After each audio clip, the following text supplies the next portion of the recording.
날씨가 많이 또 추워졌습니다. 우리 또 잘 챙겨 입으시고 또 전기장판도 드시고 그래서 몸 관리 잘하길 소망합니다. 우리 한번 구호 외쳐볼까요? 하루 10분 말씀 보고 하루 10분 기도할 때 예수님의 제자가 됩니다. 아멘. 좋습니다. 오늘은 이시 되어주신 하나님이라는 제목으로 말씀을 전하도록 하겠습니다. 우리가 지난주에 본문이 어디였죠? 느헤미야였잖아요, 그죠? 근데 이젠 호세아서로 넘어왔습니다. 새로운 본문으로 넘어왔는데 이 호세아서의 배경에 대해서 잠깐 설명드리겠습니다. 이 이스라엘이 남유다와 북이스라엘로 갈라졌잖아요, 그죠? 갈라지고 나서 한 200년이 지난 때가 오늘 본문의 배경입니다. 근데 이때 본문에 호세아가 있을 때에 북이스라엘 왕이 누구였죠? 여로보암 몇 세? 2세입니다. 이때 하나님의 그 일을 대언하는, 하나님의 말씀을 대언하는 자로 호세아가 부름을 받습니다. 그래서 이 호세아서는 호세아가 25년 동안 그의 설교를 모은 기록인 것입니다. 북이스라엘이 누구에 의해서 망하죠? 아수르에 의해서 망하잖아요, 그죠? 아수르에 의해 망하기 한 30-40년 전의 일인 거예요. 오늘 본문이 호세아가 활동하는 당시에 이 여로보암 2세 때 그 북이스라엘의 상황을 잠깐 설명하면 정치가 어땠을까요? 불안정했을까요? 안정적이었을까요? 정치는 상당히 안정적이었습니다. 그리고 경제는 어땠을까요? 풍요로웠어요. 그리고 국가 영토 확장 정책으로 인해서 나라 전체가 번영을 누릴 때였습니다. 그러니까 한마디로 나라가 잘 나갈 때였죠, 그죠? 그렇습니다. 그런데 그렇게 잘 나가던 그때에 하나님이 나타나셔서 호세아에게 말씀하시는 겁니다. 오늘 2장 3절에 보면 3장 2절 좀 헷갈립니다. 본문을 볼게요. 1장 3절 1장 3절입니다. 1장 3절에 보면 하나님이 호세아에게 말씀하십니다. 이에 그가 가서 디블라임의 딸 누구를 맞이하였더니 고멜을 맞이하였더니라고 합니다. 그러니까 이 고멜이라는 여인을 하나님이 호세아에게 소개팅을 딱 시켜주시는 거예요. 이제는 소개팅을 받았으니까 어떻게 해야 되죠? 연락을 받았으니까 이제 번호를 받았으니까 이제 카톡을 주고받고 대화를 나누다가 이제는 좀 이게 소개팅할 장소를 잡아야 되지 않습니까? 근데 그 소개팅 이전에 우리가 그 소개한 그 사람에게 어떤 정보를 받죠? 그 사람이 누구인지, 뭐 어떤 일을 하고 있는지, 믿음이 있는 사람인지, 그 집안의 가정은 어떤지, 어떤 가정인지 다 정보를 얻지 않습니까? 그러면 이 고멜이라는 여인은 도대체 어떤 여인입니까? 그 여인의 정보에 대해서 좀 알아봅시다. 1장 2절에 보면 이렇게 말씀합니다. 하나님이 이 호세아에게 정보를 알려줘요. 너는 가서 어떤 여자를 맞이하여 했는데 어떤 여자를 맞이하여? 음란한 여자를 맞이하여 라고 말씀합니다. 이 정보를 주신 거예요. 그냥 한 여인인데 그냥 보통 여인이 아니라 음란한 여인이라고 말씀합니다. 여기서 음란한은 외도, 매춘부라는 그런 뜻이 담겨져 있습니다. 창녀 이런 뜻이 담겨져 있어요. 그러니까 뭔가 선지자에게 어울리지 않는 짝인 것 같습니다. 여러분 이런 말 있잖아요. 비슷한 사람끼리 만난다 이런 말들이 있잖아요, 그죠? 그래도 하나님의 거룩한 말씀을 선포하는 선지자랑 결혼할 상대라면 그래도 좀 최소한 사람들에게 손가락질 받지 않을 정도의 수준은 되어야 되지 않습니까? 존경은 받지 못하더라도 존중받는 수준은 되어야 되지 않겠습니까? 선지자의 아내라면, 그죠? 그런데 하나님은 어떤 여인을 소개시켜 주셨다고요? 음란한 여인을 소개시켜 주셨다라는 것입니다. 그러면 하나님이 왜 호세아에게 이렇게 이 이상한 여인, 음란한 여인 고멜과 결혼하게 하고 아이를 낳게 하셨을까요? 그 이유는 무엇일까요? 당시 하나님과 이스라엘의 관계를 점검해 보면 우리는 그 이유를 알 수 있습니다. 당시는 무슨 문화였죠? 농경 문화였습니다. 그래서 하늘에서 비가 안 오면 뭐라고 생각할까요? 바알과 아세라가 기분이 좋지 않구나라고 생각합니다. 바알과 아세라에게 뭔가 문제가 있구나라고 생각합니다. 그래서 이 사람들이 제사를 막 지내요. 누구에게? 바알과 아세라에게 제사를 지냅니다. 근데 그 제사를 지내는 목적이 뭐라고요?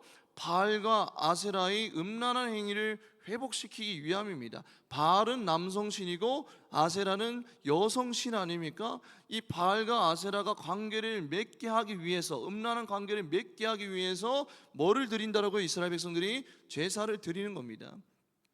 그렇게 제사를 드리며 하늘에서는 이제 비가 내리고 그 비를 받아서 땅에서는 풍요가 일어난다라고 그렇게 생각한 것입니다. 그래서 제사를 드릴 때 그냥 우리는 제사라고 하면 뭐 저도 어릴 때부터 이 할머니 댁에 할아버지 댁에 가서 제사를 드렸거든요. 그때 믿지 않을 때니까 드렸는데, 그럼 우리는 제사하면 제사상에 뭐 음식 올려놓고 이 정도로 수준으로 생각하지만 여기서 말하는 제사는 음란한 행위를 말합니다. 성관계를 맺는 거예요. 남녀가 성관계를 맺음으로써 그걸 본 바알과 아세라가 기분이 막 좋아져서 그들의 관계도 회복되고 우리에게 비도 주고 그래서 신전에서 음란 행위를 하는 겁니다. 음란 제사를 드리는 겁니다.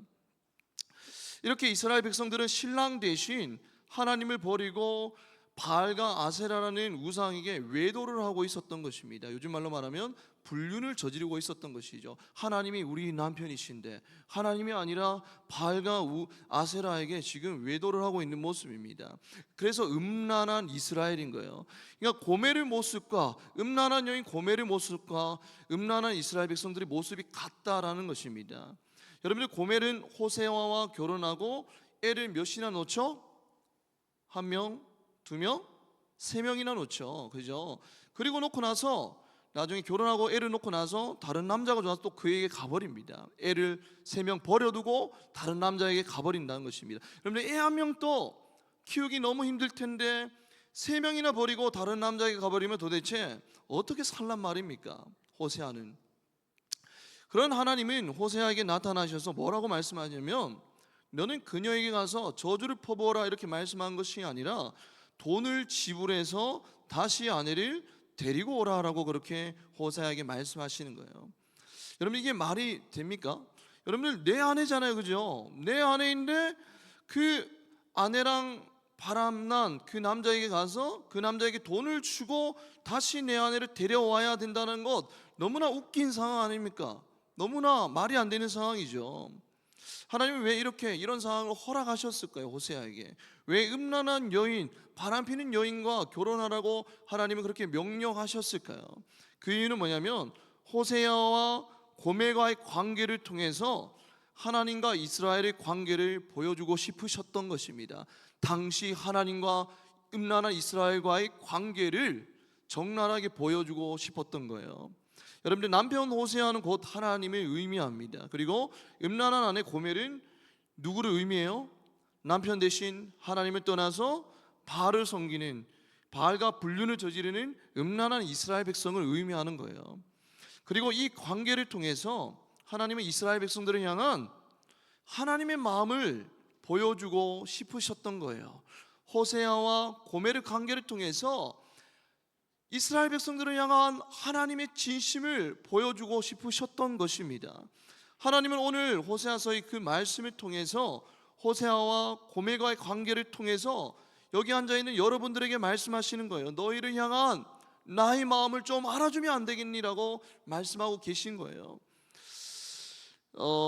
여러분, 신앙은 뭐냐면 아버지의 마음을 알아가는 것이 신앙입니다. 신앙은 뭐 거창한 것이 아니라 하나님의 마음을 알아가는 것이 신앙입니다.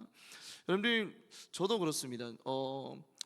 정말 친한 친구, 고향에서 어릴 적부터 같이 자라온 친한 친구를 만나면 정말 오랜만에 만났는데도 아무런 어색함이 없습니다. 그냥 왔나 하고 묵자 하고 되게 좀 그렇거든요. 근데 편안해요.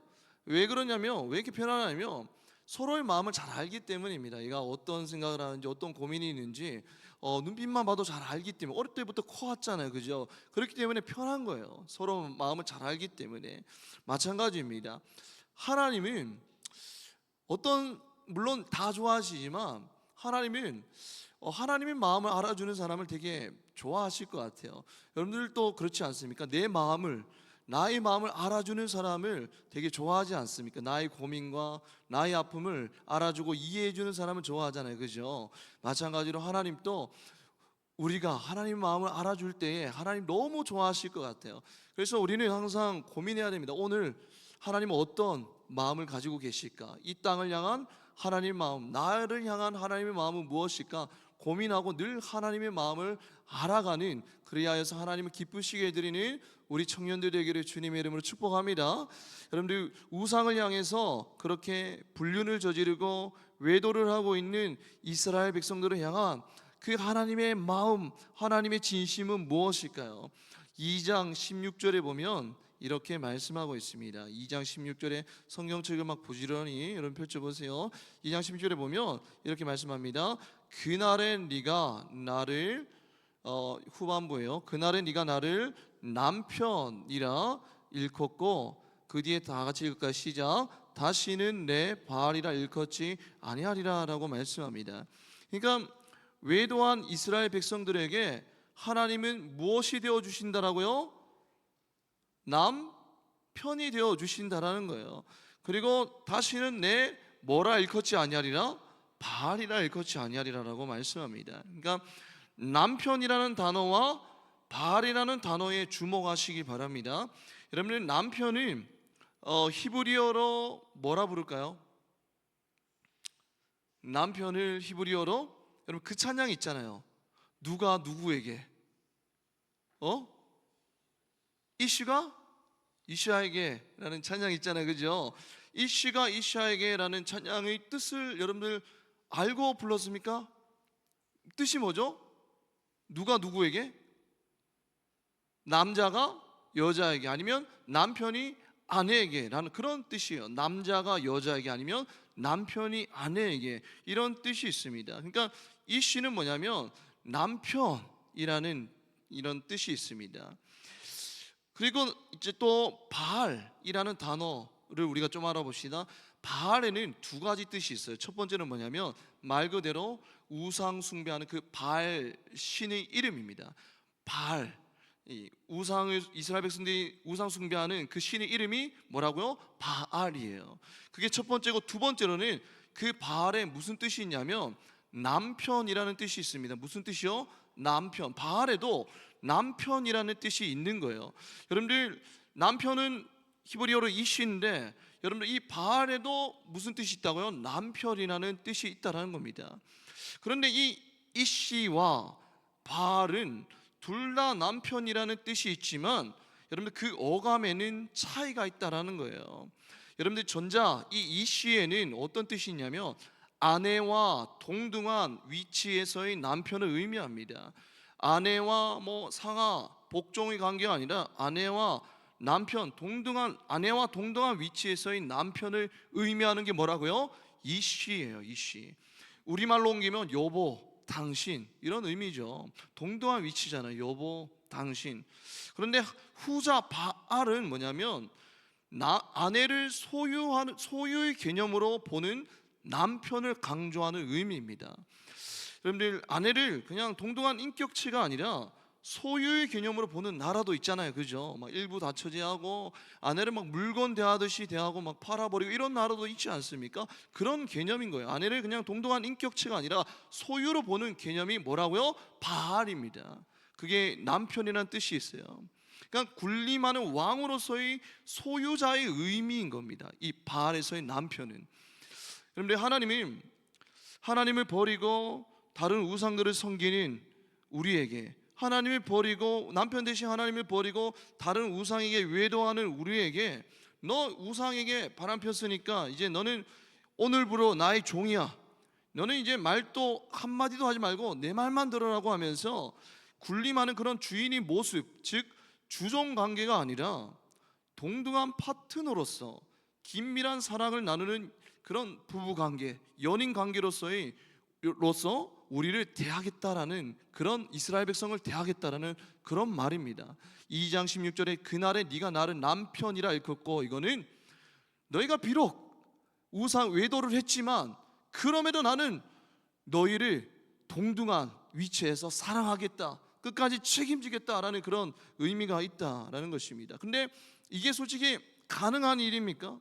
여러분, 우리나라 대한변호사협회에서 보면 결혼한 부부의 이혼 사유 중에 첫 번째가 1위가 뭘까요? 뭐라고요? 관계? 무슨 관계? 부부 관계가 안 좋아서. 네, 좋습니다. 또 1위가 뭘까요? 땡, 틀렸습니다. 뭘까요? 1위가 뭐냐면 성격 차이입니다. 성격 차이. 그러니까 요즘에는 너무 쉽게 생각해요. 그냥 예전에는 그래도 성격이 안 맞아도 그래 맞춰가보자 이렇게 막 인내하고 그런 과정이 있었는데, 요즘에는 뭐 성격 안 맞으면 그냥 이혼해버리잖아요, 그죠? 그래서 이혼율이 정말 높다라고 합니다. 대한민국, 제가 어떤 통계 보니까 뭐 50% 이러더라고요. 요즘에 이혼율이 정말 높습니다. 그리고 크리스천 안에서도 이혼율이 그렇게 높다라고 합니다. 1위가 성격 차이가, 2위가 뭔지 압니까? 2위가 뭐냐면 바로 불륜, 외도라고 합니다. 그러니까 그만큼 배우자의 불륜을 알고서도 눈 감아주거나 그를 용서하는 것은 너무나도 괴롭고 어려운 일이라는 거예요. 이미 신뢰가 깨어져 버렸잖아요. 그래서 여러분들 이혼하는 겁니다. 다시 관계 회복하기 어렵다라는 거예요. 그래서 이혼하는 이유 두 번째가 바로 외도 아닙니까? 다시 합쳐지기가 어렵다라는 거예요. 여러분, 그런 상대를, 외도한 상대를 받아들여 주기도 힘든 상황인데, 여러분들 여보 당신의 관계로 다시 돌아간다는 것이 여러분들 가능하겠습니까? 여러분, 어떻게 보면 불가능에 가깝죠. 여보 당신 사랑해, 이런 관계로 돌아간다는 것이 불가능에 가깝습니다. 여러분들, 유대인 남성이 랍비를 찾아와서 이렇게 말합니다. 제 아내가 간음을 했습니다. 이혼해야 할까요? 이렇게 물어봅니다, 랍비에게. 그러니까 랍비의 대답이 뭘까요? 단호하게 뭐라 할까요? 안 돼라고 하겠죠. 근데 안 돼라고 한 그 다음이 뭐라고 말할까요? 안 돼, 죽여버려야지라고 그렇게 말할 겁니다. 왜냐하면 모세의 율법에 보면 간음한 여인을 뭘로 치죠? 돌로 치잖아요, 그죠? 모세의 율법에 그렇게 되어 있습니다. 그러니까 지금 이 상황은 이혼할 상황이 아니라 어떻게 보면 사형할 상황인 거예요. 지금 상황은. 여러분, 간혹 보면 간음한 남편 또는 아내를 다시 받아주는 그런 가정도 간혹 보입니다. 그러나 그 가정을 자세히 들여다보면 처음처럼 다시 그 사랑을 회복한다라는 것은 사실상 불가능에 가까워요. 들어오면 상대방을 보면 뭐가 일어나죠? 분노부터 일어나겠죠. 그 것들이 떠올라지겠죠. 막 분노하고 막 불신할 것입니다. 그리고 내가 이 약 물고 당신을 다시 받아줬으니까 당신이 이제 찍소리도 말고 그냥 내 말만 들어, 이렇게 말할 거예요. 그런 관계가 상하의 관계가 되어버릴 것입니다. 인격적인 관계, 동등한 관계로 회복하기가 사실상 좀 불가능에 가까울 거예요. 여러분, 갑과 어떻게 보면 을의 관계가 되어버릴 수도 있습니다. 조금만 마음에 안 들면, 이 사람의 행동이 마음에 안 들면 외도했던 이야기를 또 꺼낼 거예요. 그때 바람 폈잖아 라고 하면서 또 그 이야기를 꺼낼 겁니다. 그러면 다시 또 분열되죠. 그 가정이 어떻게 그 가정이 정상적인 가정이 될 수 있겠습니까? 그런데 이처럼 받아주기도 어려운 그 상황, 더 나아가서 진정한 인격적인 관계의 회복이 불가능한 상황 가운데서 하나님은 이스라엘 백성들에게 오늘 뭐라고 말씀하고 있죠? 사랑하겠다라고 선언하신 거예요. 여러분들, 가늠한 이스라엘 백성들을 그냥 받아준 것만이 아니라 이씨, 곧 남편이 되어주겠다라고 약속하고 있는 거예요. 여러분들, 바람핀 아내를 자신의 소유물로 보는 그런 남편이 아니라 어떤 남편이요? 자신의 모든 것을 주며 보호해주며 끝까지 책임지는 이씨, 즉 남편이 되어주겠다라고 이스라엘 백성들에게 하나님이 지금 약속하고 있다라는 것입니다. 다시 여보 당신이라는 관계를 회복하겠다라는 의미인 거예요. 내 가슴에 난도질했던 그 모든 지난 날을 다 잊어버리겠다라는 겁니다. 어떠한 앙금도 남기지 않고 다 지워버리겠다라는 그런 의미인 거예요. 여러분들, 간음을 하게 되면 그때부터는 남편과 아내의 관계가 아닌 원수의 관계가 됩니다. 그죠? 그런데 여러분들, 우리가 하나님에게 누구입니까? 하나님의 아들을 죽인 원수 아닙니까? 하나님보다 악을 더 사랑하고 간음한 사람이 바로 우리 아닙니까? 그 죄가 우리를 하나님과 원수되게 하지 않았습니까? 하나님의 아들 예수를 벌겨벗고 놓고 침뱉으며 채찍 때린 원수가 바로 우리 아닙니까? 그것도 가장 잔인한 방법 중 하나인 십자가의 아들을 죽인 원수가 바로 우리 아닙니까? 예수 그리스도가 십자가에 달려서 죽으신 이유가 뭐죠? 우리 죄 때문에 죽으셨잖아요, 그죠? 하나님과 원수된 자들이 바로 우리 아닙니까? 그런데 그렇게 하나님이 자식을 죽인 원수인 우리를 하나님이 자녀로 삼고 아버지가 되어 주셨어요. 음란한 우리를, 죄와 여전히 뒹굴면서 그렇게 날마다 악 가운데 살아가고 있는 우리를 여전히 정결한 아내로 삼아 주시고 우리에게 무엇이 되어 주셨어요? 이씨가 되어 주신다는 것입니다. 오늘 이 예배가 끝난 뒤에 우리는 교회 문 밖을 나서는 순간 수많은 세상의 유혹에 넘어지고 죄를 더 사랑하며 한 주간 또 그렇게 죄 가운데서 뒹굴며 살아갈 테지만, 그럼에도 우리를 죽여야 할 원수라고 부르지 않으시고 우리의 이씨, 즉 남편이 되어주시는 분이 누구라고요? 바로 하나님이라는 것입니다. 여러분들, 더 놀라운 것은 오늘 본문에 보면 하나님이 받아주신 그 대상이 회개하고 돌아온 인간들이 아니었다라는 거예요. 14절에 보면 이렇게 말씀하고 있습니다. 2장 14절 잠깐 볼게요. 1장 14절, 2장 14절이네요. 2장 14절 보겠습니다. 2장 14절, 오케이, 우리 다 같이 읽어볼까요? 시작. 그러므로 보라, 내가 그를 타일러 거친 들로 데리고 가서 말로 위로하고. 오케이, 좋습니다. 여러분들, 하나님이 그 타락한 이스라엘 백성들을 어떻게 했다고요? 타일러라고 말씀합니다. 여러분들, 이 타일러는 사랑하는 사람들이 친밀감으로 토닥거릴 때 쓰는 용어예요. 토닥토닥거릴 때. 여러분들, 분노에도 시원찮을 판에 하나님은 사랑으로 그들을 토닥거리신다는 거예요. 그리고 여기서 위로하고라고 했는데, 말로 위로하고 해서 위로하고는 문자적으로 해석하면 마음에 말한다라는 의미입니다. 마음에 말한다. 그러니까 하나님이 음란한 그 이스라엘 백성들, 외도한 이스라엘 백성들을 그럼에도 토닥거리시면서 위로하고 회복을 시작하겠다라는 그런 말씀인 거예요. 그리고 2장 15절 하반절 볼까요? 2장 15절 하반절, 그가입니다. 우리 다 같이 읽어볼까요? 시작. 그가 거기서 응대하기를 어렸을 때와 애굽 땅에서 올라오던 날과 같이 하리라라고 합니다. 여러분들이 음란하고 더러운 여성이 아니라 어린아이처럼 순수하던 그때의 모습으로 대해 주시겠다라고 말하는 거예요. 근데 그때의 모습이 언제냐면 출애굽 때 시작했던 그 뜨거웠던 믿음과 사랑처럼 너희들을 대해 주겠다라는 의미입니다. 자, 볼게요. 이스라엘 백성들이 출애굽을 하고 나서 쭉 내려가 가지고 어느 산에 갔죠? 시내 산에 갔잖아요, 그죠? 그래서 거기서 모세와 이 모세를 통해서 이스라엘 백성들이 하나님과 언약을 맺습니다. 그 언약이 뭐였죠? 너희가 내 말을 잘 듣고 내 언약을 잘 지키면 나는 너희의 하나님이 되고 너희는 내 뭐가 되리라? 백성이 되리라라고 하나님과 언약을 맺습니다. 즉 하나님은 이스라엘 백성과 그곳에서, 그 광야에서 결혼을 하신 거예요. 그 결혼한 그때, 그리고 하나님과의 첫사랑이 막 피어나는 광야, 그때 그 모습대로 그 이스라엘 백성들을 대하겠다라고 약속하는 거예요. 여러분들, 회개하고 돌아와도 시원찮을 판에 하나님은 오히려 첫사랑으로 돌아가서 너희를 사랑하겠다라고 그렇게 말씀하고 있다라는 겁니다. 그리고 2장 19절에서 20절에 보면 하나님이 반복적으로 하시는 말씀이 있습니다. 여러분들, 2장 19절에서 20절에 보면 한번 볼까요? 2장 19절에서 20절에 보면 하나님이 반복적으로 하시는 말씀이 뭘까요? 한번 찾아볼까요? 동사입니다. 뭐가 있을까요? 내가 네게 뭐를 들어?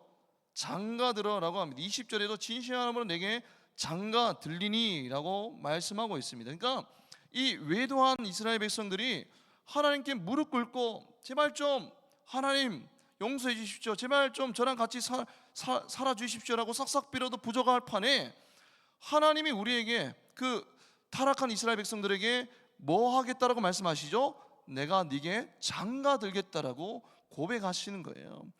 이게 무슨 의미냐면, 여러분들 지금 외도한 이스라엘 백성들에게, 죄 타락한 이스라엘 백성들에게 하나님이, 거룩하신 하나님이 장가 들겠다라는 그 의미는 뭐냐면, 난 너를 절대 버리지 않아, 나와 영원히 살자라는 하나님의 고백이 담겨져 있는 말씀입니다. 오늘 또 죄로 얼룩진 상태로 여기에 앉아있는 저와 여러분들에게 하나님은 말씀하는 거예요. 난 너를 절대 버리지 않아, 영원히 나와 함께 살자라고 하나님은 오늘 또 우리에게 고백하고 계신다는 것입니다. 여러분, 더러운 죄인인 우리를 가장 아름답고 이쁜 소녀로 바라보시면서 다가오시는 분, 다시 첫사랑의 자리로 이끌어 가시는 분이 누구죠? 이씨 되어주신 그런 우리 하나님이신 줄 믿습니다. 여러분들 3장 2절에 보면 이렇게 말씀하세요. 한번 3장 2절 우리 한번 읽어볼까요? 시작.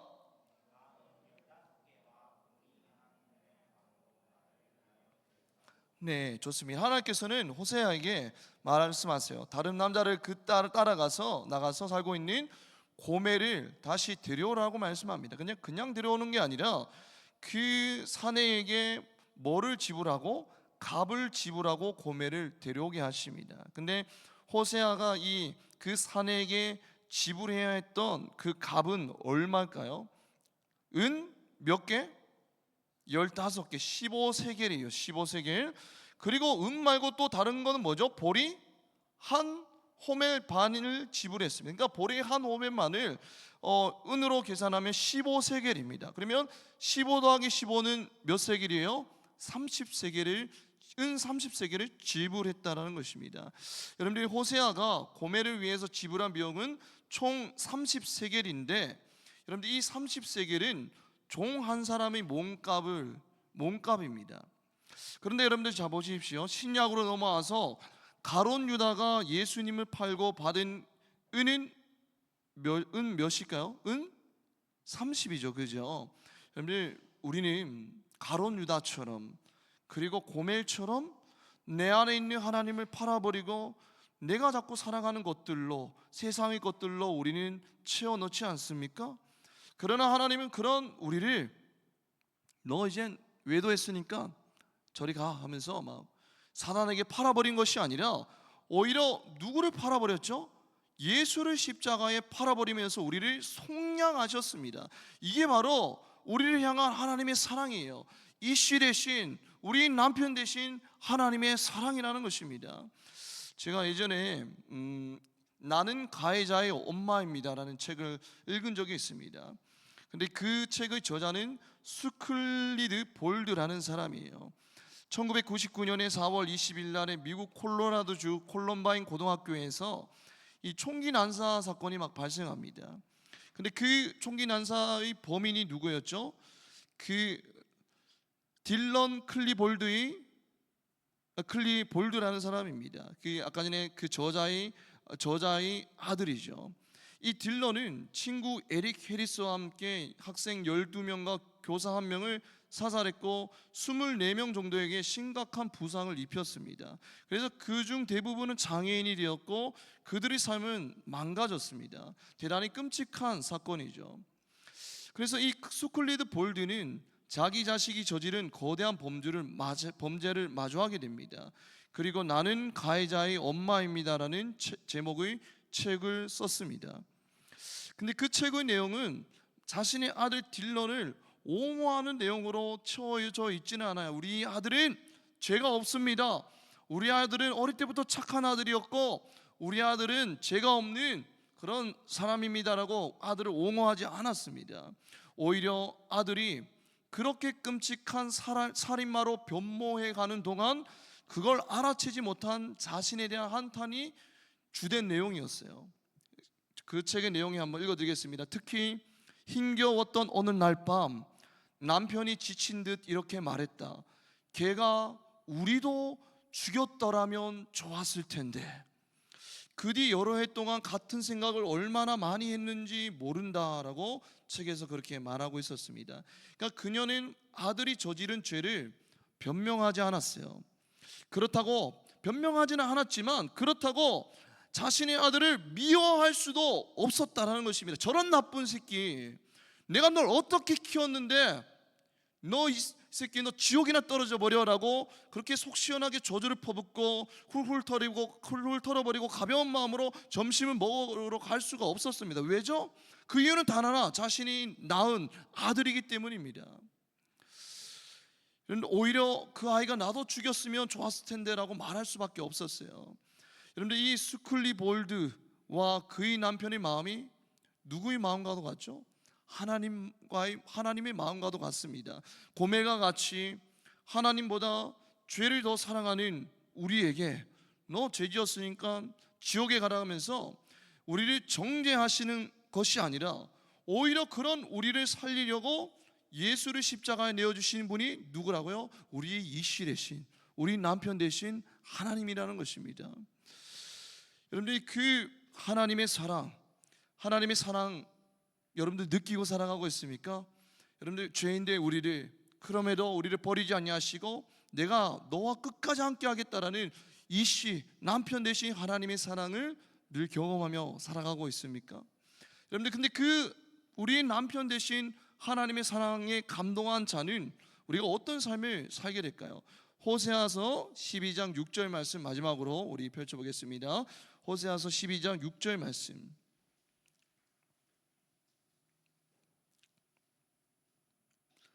우리 다 같이 읽겠습니다. 시작.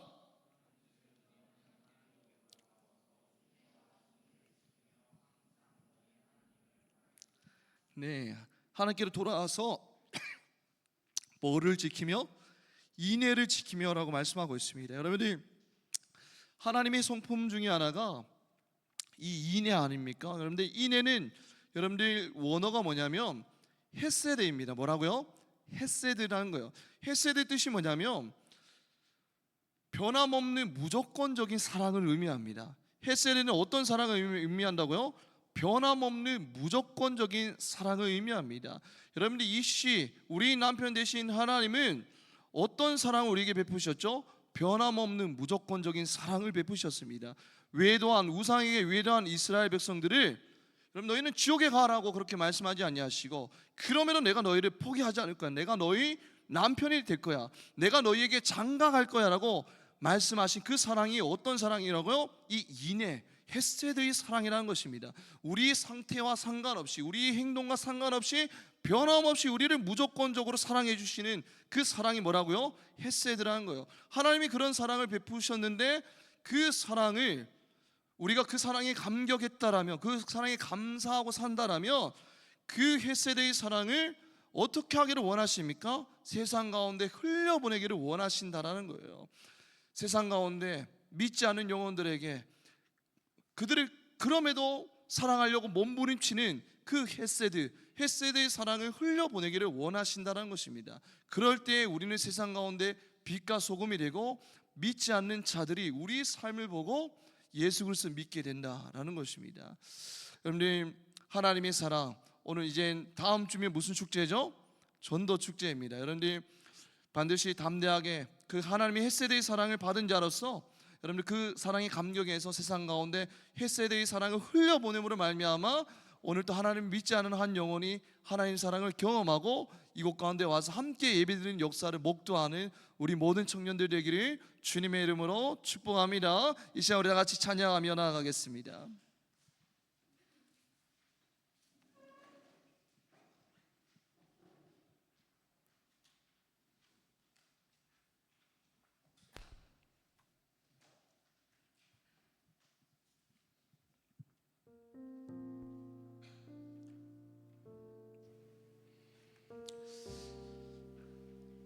하나님은 광야 시내산에서 이스라엘 백성들과 언약을 맺으셨어요. 내가 너희 하나님이 되리라 라고 그렇게 언약을 맺어주셨습니다. 그 언약의 의미는 뭐냐면 너희는 나를 버릴지라도 내가 너희를 끝까지 버리지 않을 거야 라는 그 내용이 거기에 담겨져 있다는 것입니다.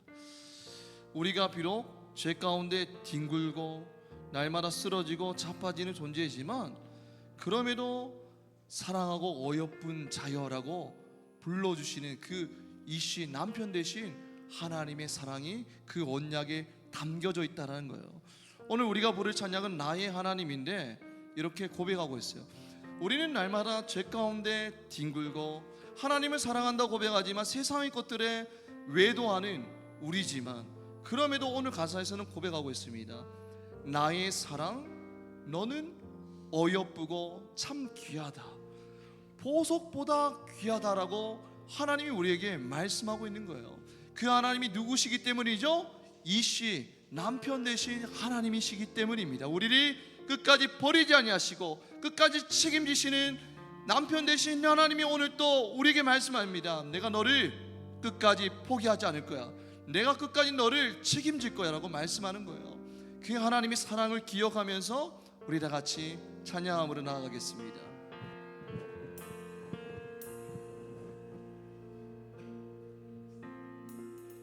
나의 사랑 나의 사랑 너는 어여쁘고 참 귀하다. 어느 보석보다 귀하다. 내가 사랑스럽지 않을 때 너를 온전히 사랑해 주셨어요. 사랑하고 그리고 너와 함께 끝까지 하려 함께 하겠다라고 내가 말씀하신 분이 이씨 왔노라. 남편 되신 하나님이십니다. 우리 다시 한번 더 고백하겠습니다. 나의 사랑 나의 사랑 너는 어여쁘고 너는 어여쁘고 참 귀하다. 어느 보석보다 귀하다.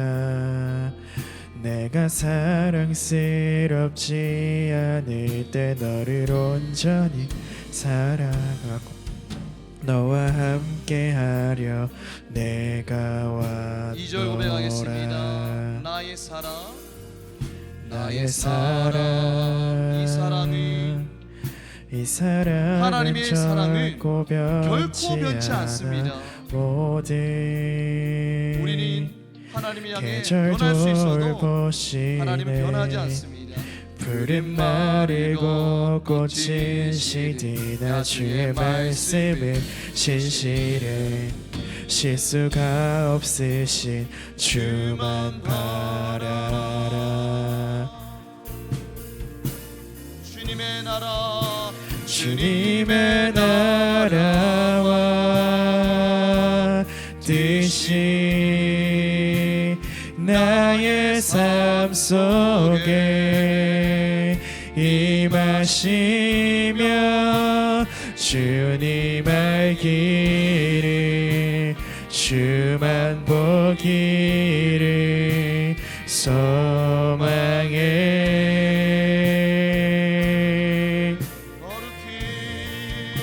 거룩히 살아가 힘과 두려움없는 믿음 주신 나의 하나님 완전한 사랑 찬양해.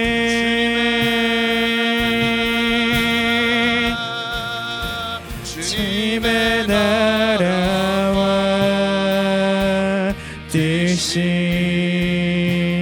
나의 삶 속에 임하시며 주님 알기를 주만 보기를 소망해.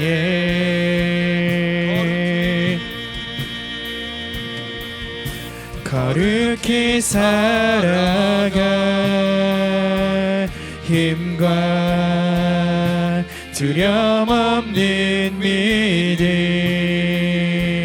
주신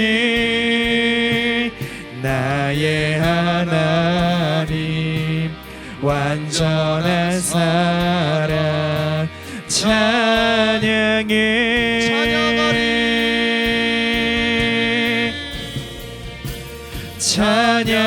찬양하리 만군의 주 영원히 함께 하시네 존귀하신 사랑의 왕 영원히 통치하시네 찬양하리 만군의 주 영원히 함께 하시네 존귀하신 사랑의 왕 영원히 통치하시네 주님의 나라와 뜻이 나의 삶 속에 임하시며 주님 알기를 주만 보기를 소망해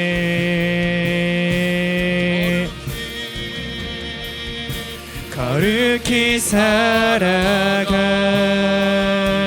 힘과 두려움 없는 믿음 주신 나의 하나님 완전한 사랑 찬양해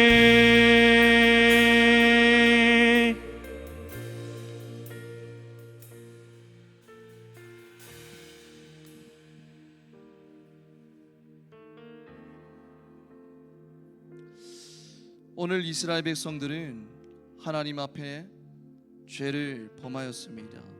하나님은 이스라엘 백성들을 백성 삼아 주셨고 하나님은 그들과 언약을 맺으셔서 끝까지 내가 너와 함께 하겠다라고 약속하셨지만 그럼에도 이스라엘 백성들은 하나님을 떠나서 우상을 섬겼습니다. 그런데 하나님은 그들 가운데 세 번에 걸쳐서 말씀하세요. 내가 내게 장가 들리니라고 말씀하십니다.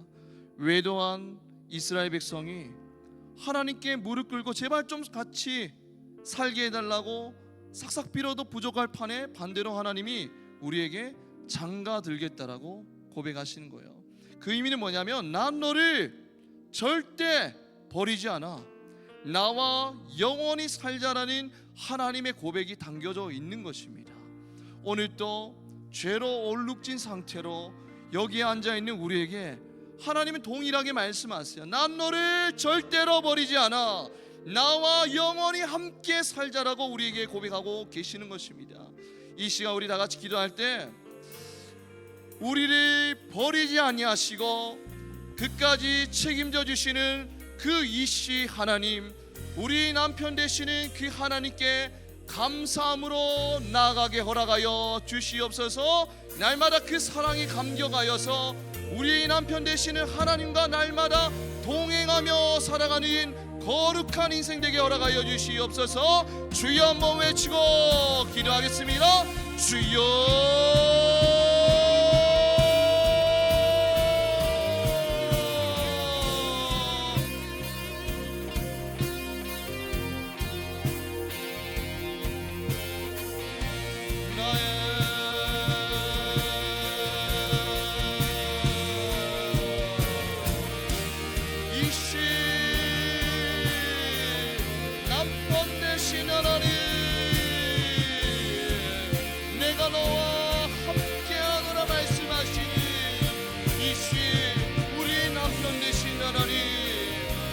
하나님의 사랑에 감사함으로 감격함으로 반응하며 나아가는 우리가 되게 허락하여 주시옵소서. 시간이 흐르면 흐를수록 우리 마음은 메말라가고 세상의 것들의 마음이 뺏겨서 하나님을 떠나 살아가는 우리 죄인이지만 그럼에도 이씨 남편 되신 하나님이 우리를 버리지 아니하시고 끝까지 함께 해주신다라고 약속하셨으니 그 우리 하나님의 약속과 사랑에 날마다 반응하며 나가니 하나님의 아내들이 될 수 있도록 하나님 인도하여 주시옵소서. 하나님 날마다 사랑이 사라져가고 있는 이 시대 가운데서도 사랑을 부어주시며 사랑으로 끝까지 우리를 인도하시며 사랑으로 우리를 책임져 주시는 이씨 남편 되신 우리 하나님을 찬양하며 나아갑니다. 이 사랑에 감사함으로 찬양함으로 경외함으로 예배함으로 순종함으로 반응하며 나아가니 우리 감람나무 청년들이 될 수 있도록 하나님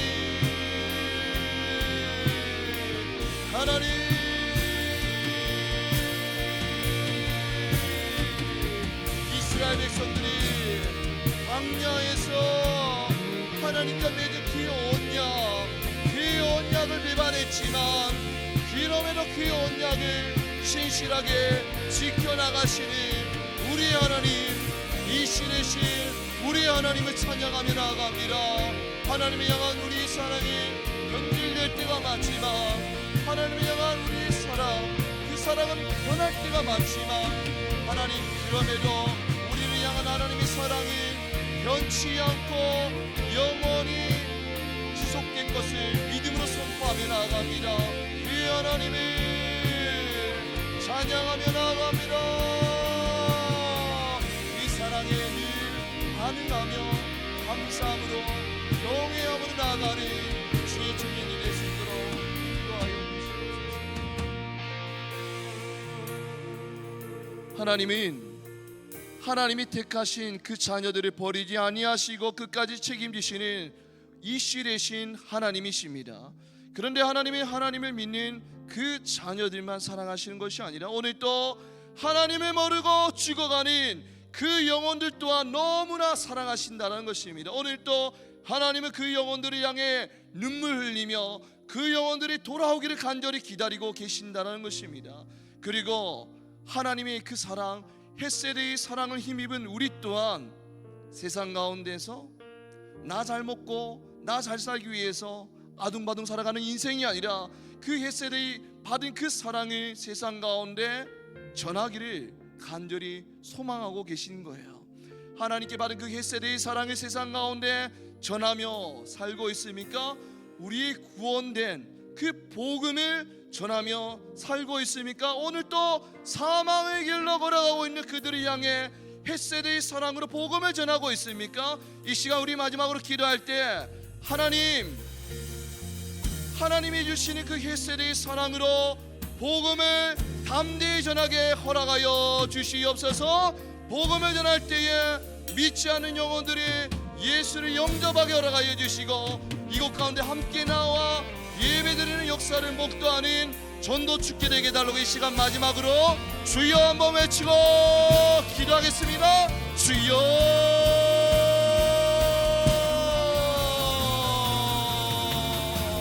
하나님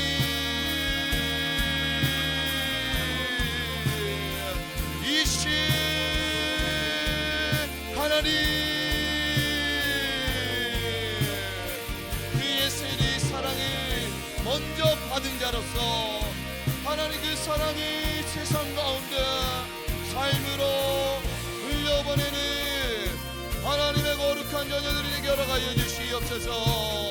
변함없이 우리를 사랑하신 하나님 변함없이 지금 또 우리를 붙들고 계신 그 하나님 그 햇센의 사랑을 먼저 받은 자로서 하나님 복음을 전하게 허락하여 주시고 복음의 능력을 경험하는 주의 자녀들 될 수 있도록 하나님 우리를 붙들어 주시옵소서. 하나님 전도 축제가 이제 일주일밖에 남지 않았습니다. 하나님이 허락하시니 짧은 기간 동안 그 시간에 귀히 여기게 허락하여 주시고 하나님이 주신 그 말씀에 순종하며 담대히 복음을 전했을 때에 믿지 않은 자의 마음문이 열리게 허락하여 주시고 그 복음을 듣고 이곳 이곳 가운데 발걸음을 옮겨 함께 하나님을 예배하는 역사를 목도하는 전도 축제 될 수 있도록 하나님 붙들어 주시옵소서. 하나님 간절히 소망하며 나아갑니다. 전도 축제의 모든 과정 가운데 하나님이 간섭하시고 하나님이 주관하여 주시고 하나님이 개입하여 주시고 하나님이 인도하여 주셔서 하나님 준비하는 모든 과정 가운데 하나님의 은혜가 넘치게 허락하여 주시고 잊지 않는 자들 마음 가운데 찾아가 주셔서 그들의 마음을 어루만져 주셔서 이곳 가운데로 발걸음을 옮기게 하시고 함께 예배 드릴 때 그 예배를 홀로 영광 받아 주옵소서. 하나님 그리하였을 때 모든 것들이 끝났을 때에 하나님이 하셨습니다.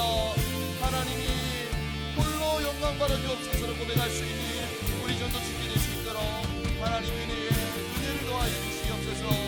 하나님이 함께 하신 것들이 기대하며 이 가운으로 나아갑니다.